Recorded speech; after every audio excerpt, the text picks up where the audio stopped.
మేము పని పూర్తి చేసుకుని ఇదే నెలలో ఆగస్టు నెలలోనే మేడం గారు వెళ్ళొస్తామండి అంటే నన్ను దగ్గరికి తీసుకుని మరి చేయి పట్టుకుని ఏడ్చి ఒక 2 మాటలు చెప్పారు.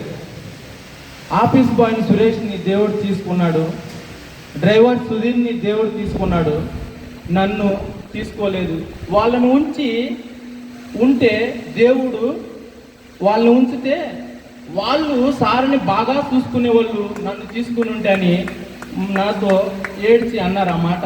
నేను అన్నాను, మేడం గారండి సార్ గురించి ఏం వరి పడొద్దు, కామ్సాట్ ఫ్యామిలీ ఉంది, మేమందరం ఉన్నాము, మరి సార్ని మేము బాగా చూసుకుంటాం మేడం, వరి ఏం పడొద్దంటే సరే అని మాట్లాడి ఆ స్టేజ్లో కూడా ఆ చివరి క్షణాల్లో కూడా మేడం గారు మాకు ఆ యొక్క ఫ్రిడ్జ్లో ఏదో కూల్ డ్రింక్ ఉంది, ఇవన్నీ కూడా అర్థం అయిన మాటలతోనే చెప్తే మాకు అర్థమైంది. మరి లాస్ట్గా ఆ యొక్క కూల్ డ్రింక్ తాగి వెళ్ళండి అని చెప్పినప్పుడు మాకు నాకు అర్థం కావట్లేదు కదండి, కోదండమని లక్ష్మణ్ని వాళ్ళని పిలిచి చెప్తే వాళ్ళకి అర్థం కాల, అక్కడ ఉన్న మేరక్కను కూడా పిలిచి చెప్తే అర్థం కాల.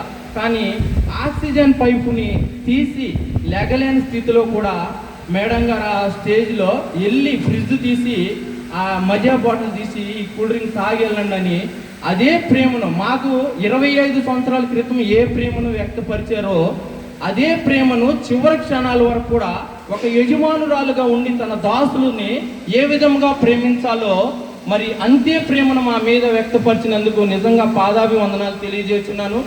నిజంగా మేడం గారు లేని లోటు కామ్సాట్లో ఎవ్వరు తీర్చలేరు. మీరు అనుకోవచ్చు, ఏంటి మేడం గారికి ఇక్కడ వచ్చి టెక్నికల్గా ఏమి పని చేయలే కదా ఏంటిదని.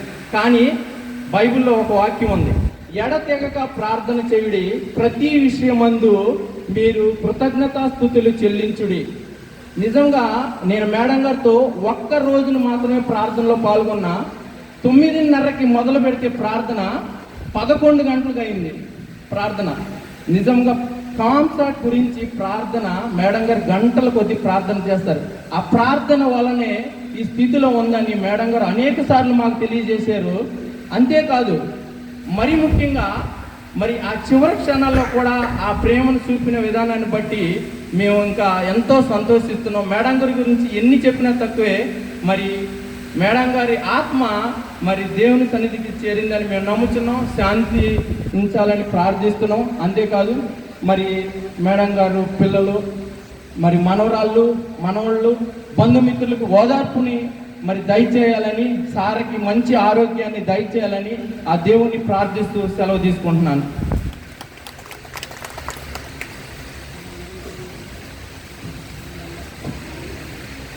Thank you brother. మేడం గారు విలువైన మాటలు